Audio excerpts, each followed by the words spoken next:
Hi, friends and family, and fans and followers, etc. Uh, just wanted to come to you today and give a bit of an update on what's been going on.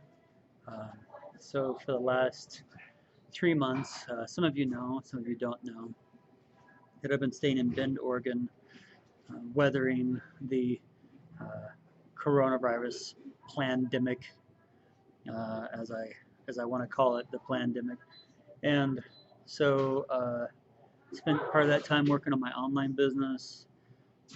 Spent a month of that just hanging out and getting to know Ben and Redmond in the area and watching a ton of YouTube and such. And then I spent about the last month working at a company called BTL, which constructs liners for businesses and people, for ponds and greenhouse coverings and such. And I think they even produced them for oil companies at one point, though I don't think they do much business in that anymore. But anyways, so that's been my primary occupation the last few months. So for roughly 2 months of that, I was staying at my sister's place in Redmond, and uh, and maybe another 2 to 4 weeks in my van. And so thoroughly enjoyed uh, the time I spent at my sister's house. Just a beautiful home, and they've done a bunch of they've turned their backyard from just plain dirt into a beautiful lawn, uh, framed with water features and a little creek, and one water feature in a creek, and trampoline and trees, and so it's really beautiful. It's just a little piece of heaven there. So I really enjoyed my time with them and my nieces and nephew, and playing with them. They have a Nintendo Switch and Mario Kart, and so I played that a lot with them and my sister and friend and brother-in-law, and we just had a lot of fun and worked really hard at BTL. Was working about 10 hours a day, almost 50 hours a week, doing something akin to running lines in basketball, because pulling line building liners involves pulling it off a roll, typically 12 feet wide, sometimes narrower, with different widths or different thicknesses of material, and then cutting multiple pieces, uh, sometimes only 30 or 40 feet, sometimes up to 900 or more feet long, and welding them together. I wouldn't do that, but I would help other guys use these little machines to weld the pieces together. And so pulling those pieces, helping weld, and then also rolling up leftover materials, did a ton of that. And it kind of fit my meticulous nature. So I got to be really anal about rolling the liners up tightly and labeling them and kind of organizing them for later use, much more than had been done at that point. And so, yeah, just a really cool experience. Not only that, but like also working on teams of guys, sometimes up to 8 or 9 guys at a time, perhaps even more on rare occasions. And so it was really uncomfortable at first, because when I was in high school and I was on a basketball team, I worked with guys and obviously on a team, and because I'm more analytical, sometimes I'm more analytical in nature, sometimes I'm more action oriented, and so for me to completely skip, in some sense, the thinking part and just go into pure action uh, is challenging for me, and it's not exactly my comfort zone. And but so that wasn't something that I had overcome, that awkwardness, when I was on the basketball team. And so coming back and working, and I've mostly worked with women and some guys here and there, but a lot of women over the last 20 years, whether it was at Starbucks or Lens Crafters, or even as a teacher, there would be a lot of women. And women are awesome, but women aren't men. And so working on teams of guys, and instead of working on my own, working with them in synchronicity with them was a challenge, and it was pretty awkward in the beginning for me. It was pretty challenging, and but it was a challenge that I learned to overcome to a pretty good degree. And I remember, like, early on in my, I think it was my first week, the owner, or not the owner, one of the owner managers was out helping, and there were these, uh, there was a big machine that we used.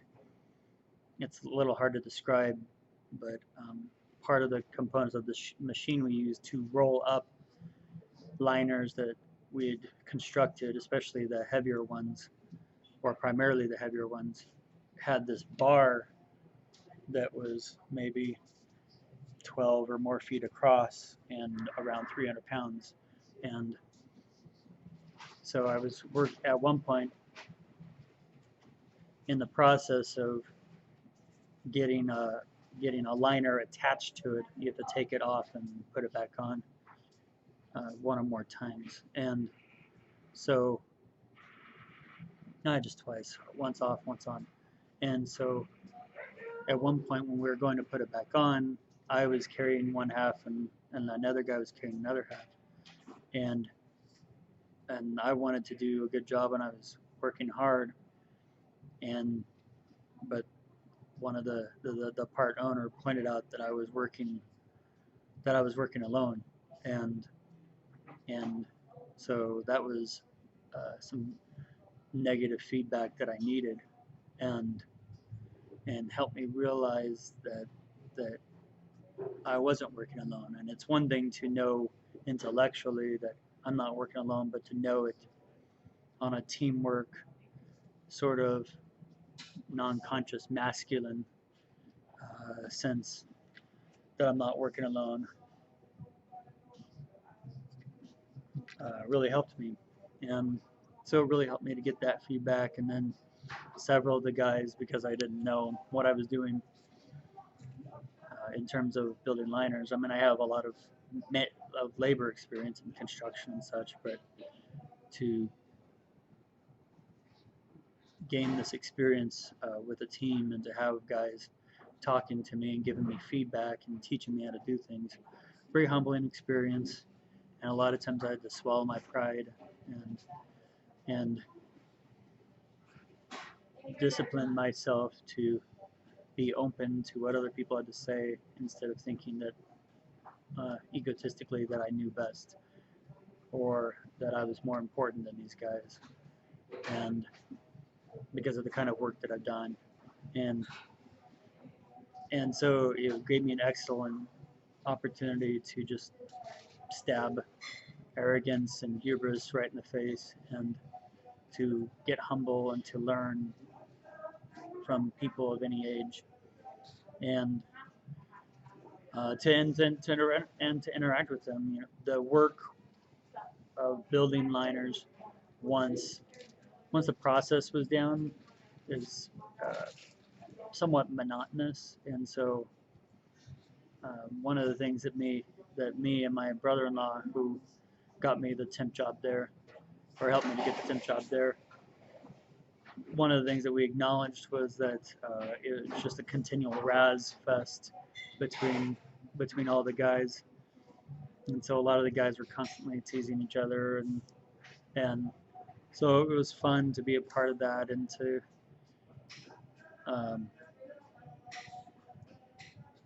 and the contrast between who I was in high school and on a team and playing basketball, and now and my level of confidence now are much, much different. Excuse me. And so it's just a lot of fun to be able to tease other guys and be teased back, and to learn. And so this, along with teaching in the Middle East, and becoming a truck driver last year, really gave me opportunities to walk out and to prove and to demonstrate the principles that I wrote in my book on intelligence. And so I was really excited about that because I've had the opportunity to walk out the principles of intelligence and learning when I got my commercial driver's license, when I went to Saudi Arabia, when I was learning Arabic, when I joined van life and built a solar system, learned how to do that, and bought the components and assembled them. And so getting to use those principles again, but in a less uh, linguistically technical way, like as in teaching or studying to drive a truck or to put a solar system together, and more in an intrapersonal way, learning to manage to not manage, because to me that connotates control, but learning to self-regulate emotionally while working on a team, instead of having the time, like as a teacher, like would get done with teaching, and if things hadn't gone well, then I had time after the class to deal with those emotions. But when I'm working 10 hours with the same guys, I don't exactly have a, a lot of opportunities to step away, except maybe if I use the bathroom or have a break. And so it required me to increase not only my interpersonal intelligence and intrapersonal intelligence, but also my kinesthetic intelligence and my teamwork intelligence. And these were really powerful experiences for me and really challenged me. Um, yeah, really, really challenged me. And I really appreciated that challenge. I had spent a lot of time before this temp job wasting time on watching YouTube instead of making YouTube videos, and feeling pretty ashamed of myself. And it got into a pretty dark place, and was feeling pretty hopeless because I was I was at the mercy of my addictions. And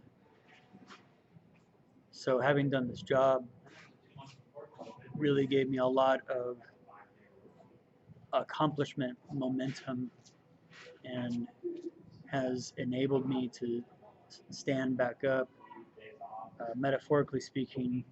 And so, like, I've been editing my book and been making good progress on that. Been going through a course on copywriting from Sandy Krokowski of A Real Change organization, which has been really powerful. And have been reading multiple books on business building and economics. I'm reading this book actually right now, The Worldly Philosophers. Powerful book. It's sort of interesting because sometimes I think that I'm going to be interested in a topic or a course of study, and I get into it, and it's and I end up like not enjoying it, and so I don't finish it, or I set it to the side, or I do it at a later point. But I ordered this book because Robert Kiyosaki recommended it in one of his Rich Dad books. And so I couldn't get, there was no audiobook for it, and I couldn't get a Kindle edition, I don't think. So I ordered the paperback, which is pretty unusual for me. Most of the time I get a Kindle or typically an Audible version. But anyways, for the last day or two, been reading this book, well, maybe for a few days, and I've really been enjoying it. And it's kind of a history. Well, it says the lives, times, and ideas of the great economic thinkers. But one of the things it does, well, I'm going off on a bit of a tangent, but it gives an economic history of mankind, and it also, in the beginning, builds background or demonstrates or explains why economic thinkers weren't really necessary until the last few hundred years. Because before that, the systems of trade and commerce, so to speak, of humanity around the world were so isolated and siloed and fragmented that there wasn't a lot of cohesion to systematically explain. Uh, and so I'm not going to go deeper into that. You can read the book if you like and let me know what you think of it. But anyways, been exploring the history of economics and also been reading a biography on John D. Rockefeller Sr., which has been illuminating. And one of the things that's been fun for me is I've read different biographies on Benjamin Franklin um, and in the midst of reading those biographies or another person is Mark Twain and Andrew Carnegie. What's really cool about reading these biographies is it's a biography, but it's also a lesson in history and the context and times that these men or women found themselves and the kinds of decisions they made, notwithstanding the incentives and constraints, or within the incentives and constraints of that time. And so, one of the things that I'm learning from this is how men or how people build businesses. And so, Johnny Rockefeller Sr. started out as a double entry bookkeeper and segued that into his own business with partners, and then got a loan, one or more loans from his dad, and segued again or expanded into oil refining, and then eventually built Standard Oil. And but the kind of decisions he made and how he did it was pretty pioneering for his day, and in some sense gave birth to the modern corporation. And so learning all these things has been extremely enjoyable, and then using them uh, in the book I'm editing right now, The Nature of Reality, and implementing them in thought and in deed as I travel and as I invest. I'm still investing in VTSAX of Vanguard and another REIT I have some investment money into, and have been, I think, in the last year made over 10% on my money, realized income and unrealized income, or unrealized and realized capital gains, which has been pretty cool. And so, yeah, learning all this, it's really opened my eyes to a deeper level of economics and the nature of money than I ever realized. And so, yeah, it's exciting to be building the intellectual and action frameworks and understanding to build business and to understand these things. It really helps me. I mean, I don't know that most people are interested in these kinds of things, but for me, learning and understanding the context I'm in helps me to make the better decisions and helps me to understand how better to serve people. Because one of the things that we tend to do in America is, if we're good at something or not good at something, we'll get a job, and if we're not careful, we'll slip into an addiction to that method of acquiring income, which, I mean, it can be good and bad. For me, knowing reality is very important. Knowing the truth is important, even if it's uncomfortable in the beginning or even painful. And but living that way, only uh, doing a job for years on end, doing the same job, can put us into. Oh, it's raining really hard right now. I'm in Boise, Idaho. Did I mention that? I'm in Boise, Idaho. Been here for a couple days, and I guess it's supposed to rain this week, and it's Saturday. So living that way just as an employee without doing something. Ooh, thunder. Awesome. I'm also in a Panera Bread. Did I mention that? I'm in a Panera Bread, one of my favorite places, because you can get everlasting coffee and food products. But um, when people live in the employee lifestyle without doing anything to further their education, formally or informally, then it kind of lends itself to a sort of waking sleep. And I've experienced this many times as an employee where I just go through the motions. And it's easy for me to sort of fall into the waking sleep of the employee and to just go through the motions. And